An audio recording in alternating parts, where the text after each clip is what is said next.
Can you believe this? It's getting to everybody. It's huge. It's gone. It's huge. It's gone.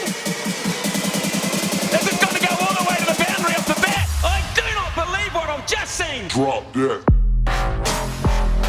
एक मुद्दा और है, वो मुद्दा है कि ये जो गोयनका और केएल राहुल का एपिसोड हुआ है, ये बहुत इंटरेस्टिंग एपिसोड हुआ है। इस एपिसोड के बारे में बात कर लेते हैं कि मतलब जो हुआ है, बड़े सारे लोगों के बड़े सारे व्यूज हैं। लोगों का कहना है कि ये नहीं होना चाहिए था ग्राउंड पे। तो आप लोग बताओ, आपका क्या व्यू है कि ये होना चाहिए था, नहीं होना चाहिए था, आगे क्या इम्पैक्ट है? होना तो नहीं चाहिए था आइडियल केस में। आइडियल केस में पूछो तो ये होना नहीं चाहिए था, बट अगर आप ओनर हो एंड आपका एक बैट्समैन, आपका मेन बैट्समैन जिसके अराउंड आपने टीम बनाई हुई है, और वो एक 100 के स्ट्राइक रेट से 110 के स्ट्राइक रेट से कैसे तो भी करके मैच बना रहा है, एक 160 तक लेके जा रहा है, 160 तक आपकी टीम लेके जा रही है, तो आपका माइंडसेट, वो माइंडसेट से आप टीम को खिला रहे हो। ओके, और अगला टीम आके 10 ओवर में आपको हरा रहा है, तो कोई भी ओनर जिसको क्रिकेटिंग सेंस है, वो मुझे नहीं लगता। और ड्यू नहीं आया था उस दिन। अगर कोई बोलेगा ड्यू आया था, ड्यू का इम्पैक्ट हुआ, देयर वाज नो ड्यू, कुछ भी नहीं था। तो वो नेचुरल रिएक्शन लगा मुझे। अगर वो रिएक्शन आया है तो वो नेचुरल रिएक्शन रहेगा, इट्स ऑब्वियस। मुझे लगता है ये जो तिल का ताड़ बोलते हैं या राई का पहाड़ बनाया लग रहा है। मुझे नहीं लगता, मतलब उससे हमको समझ में तो आ नहीं रहा है कि वो क्या बात कर रहे हैं। और कोई भी दो लोग ऐसे बात कर सकते हैं। आप बस उसी में जो एक वो आईपीएल वाला म्यूजिक होता है ना, जो सॉफ्ट वाला म्यूजिक है, जैसे धोनी और कोहली दूसरे से यंगस्टर से बात करते हुए बैकग्राउंड में जो म्यूजिक चलता है, आप उस म्यूजिक के साथ उन्हीं की बात लगा दो, आपको वो ठीक लगेगा। और वहीं पे आप कोई तड़कता भड़कता म्यूजिक लगा के वही क्लिप चला दोगे तो शायद लगेगा कुछ तो उल्टा सीधा हो रहा है। But we don't know what they are actually talking about. हो सकता है कुछ मेरा नॉर्मल ये डिस्कशन कहना हो। है, नहीं मेरा क्या कहना, अगर हुआ है तो, अगर उसने वो रिएक्ट किया है, और तो मैं बोलूंगा कि वो that reaction is not wrong.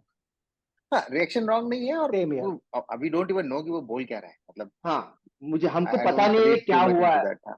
Background में वो क्या हुआ है, we really don't know. But अगर वो हुआ है तो वो ऑब्वियस है, गलत नहीं, मुझे नहीं लगा। Because see what DK has asked कि वो व्हाट डू यू थिंक, ये सही हुआ या गलत हुआ है, तो हमको पता नहीं क्या हुआ है। बट अगर उस केस में कोई भी और रहता तो वो वही होता है, अगर क्रिकेटिंग सेंस में बात करोगे। यार आईपीएल तो कोई रहता तो नहीं होता। हाँ नहीं, कोई रहता तो नहीं होता, लेकिन बहुत बार होता है ओनर्स के पास इतना टाइम कहाँ रहता है कि आपको होटल में लेके जाएंगे, फिर बिठाएंगे, फिर बात करेंगे, भाई तुमने 80 की स्ट्राइक रेट से 90 की स्ट्राइक रेट से क्यों खेला, तुम इस प्लेयर को नहीं खेला। तो वो अपना सुबह में फ्लाइट पकड़ेंगे, निकल जाएंगे कहीं, ग्राउंड में जितना निपटाना था निपटा दिया। देखो ओनर्स का मुझे लगता नहीं कि ज्यादा लोगों को, ओनर्स की अगर बात करें, ज्यादा ओनर्स को क्रिकेटिंग सेंस है ऐसा मुझे लगता नहीं। आप कोई भी ओनर ले लो, किसी को क्रिकेट का कुछ नहीं आता। अब गोयनका साहब तो धोनी को कप्तानी से हटा दिए थे, तो उनको कितना क्रिकेट समझता है वो तो आप समझ ही जाओगे, है ना।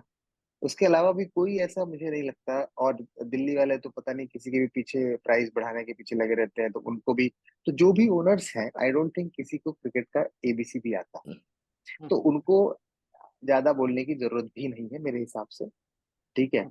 और ये मतलब ज्यादा बोल के शायद वो अपनी फजीहत करवा रहे हैं, तो बोलना भी नहीं चाहिए। उनका काम होना चाहिए कि भाई आप टीम मैनेज, टीम को अच्छी सुविधा मिल रही है कि नहीं, आपका ग्राउंड वगैरह प्रॉपर हो, आपका सारा लॉजिस्टिक ठीक ठाक हो, कोई इश्यूज हैं किसी प्लेयर्स को, that they can sort out. बाकी क्रिकेटिंग डिसीजंस के लिए कोच है, सपोर्टिंग स्टाफ है, वो सब ठीक है।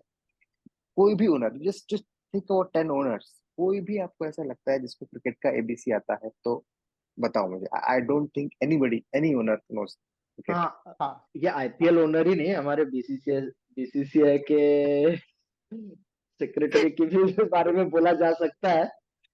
हाँ, ऑफ कोर्स, एटलीस्ट प्रेसिडेंट तो हमारे man of the series president तो मैन ऑफ द सीरीज रह चुके हैं यार वर्ल्ड कप के, मतलब मैन ऑफ द सीरीज हाँ नहीं, बट मतलब top wicket taker in the world cup रह हाईएस्ट चुके हैं। Wicket taker. हाँ तो प्रेसिडेंट तो हमारे ठीक है, पर हाँ हाँ ठीक है, सेक्रेटरी के बारे में आप बोल सकते हैं, बट हाँ। तो सेक्रेटरी टाइप ओनर्स होते हैं, उनको वही काम करना है कि भाई आप सब तो अपना रेवेन्यू देखो, ये हम आपका लॉजिस्टिक्स देखो, एडमिनिस्ट्रेशन देखो, क्रिकेटिंग चीजें आप क्रिकेटर्स को छोड़ दो। क्रिकेटर्स पे छोड़ दो। ये ना इंटॉलरेंस का टाइम आ चुका है, हर चीज के लिए लोगों के पास इंटॉलरेंस है। गावस्कर ने कुछ कह दिया, गावस्कर ने तो बेचारे ने बैठ के कमेंट्री बॉक्स में ही बोला था 2 लाइनें, उसी पे लोग शुरू कुछ हो भी गए। नहीं बोला। अब ओनर है वो तो बेचारा खुद पैसे दे रहा है, अब वो पैसे दे के भी अपने प्लेयर से बात नहीं कर सकता। अब वो चाहे एनिमेटेड टॉक में वो कुछ भी कर रहा हो, जैसे आपने बोला है, हाँ, तो उसका हक मुझे बनता पता है, नहीं। पैसे दे रहा है। आप अगर आप पैसे दोगे तो आप भी किसी ना किसी से ऐसे बात कर लोगे यार, आप मतलब किसी से काम करोगे हाँ। करवाओगे अपने घर में, हाँ उसका प्रोफेशन है, आप नहीं, काम करते हो, आप पैसे दे रहे हो, आप हाँ, बोलोगे क्यों नहीं बोलोगे? ऑब्वियसली ये वही मैं बोल रहा था। ठीक है, अगर पैसे दे रहा है वो, तो वो परफॉर्मेंस एक्सपेक्ट करेगा। उसमें बिल्कुल। कुछ आगे पीछे हो गया, वो बात कर रहा है, it's as good as simple as this. But लोगों ने उसको बात का बतंगड़ बना दिया, तो कुछ नहीं कर सकते। नहीं, उसमें ये ले अभी आते तो हैं ना, ये भी इंडिया का इंटरनेशनल प्लेयर है, बहुत बड़ा प्लेयर है, आपने उसको ऐसे कैसे बोल दिया? अरे कौन सा प्लेयर है नहीं, यार, उसने आज तक कुछ नहीं किया इंडिया के लिए, नहीं तो उससे उससे बेकार प्लेयर नहीं हुआ आज तक इंडिया के लिए पिछले 10 सालों में। चलो पुजारा कह लो, उससे और बेकार प्लेयर। अरे भाई पुजारा ने अपने को बॉर्डर गावस्कर ट्रॉफी जिताई 2 बार, इतना हमेशा याद ठीक रखो है। नहीं कि नहीं, पर मेरे को मतलब वही मैं एज सेड, क्या हुआ क्या बोला कुछ समझ में थोड़ी आ रहा है। तो लोगों को मसाला चाहिए, ये भी एक चीज है कि लोगों को मसाला भी तो चाहिए ना, इतने सारे टीवी चैनल्स हो गए हैं, इतने सारे एक्सपर्ट्स हो गए हैं, तो सबको कुछ ना कुछ तो मसाला चाहिए ना। तो I think I I won't read much into that. अगर सही में कुछ हुआ है, ठीक से नहीं बोला है, और जो रूमर्स चल रही है कि केल will step down and all that, तो शायद हमको पता चले, बट मतलब I won't read too much into that.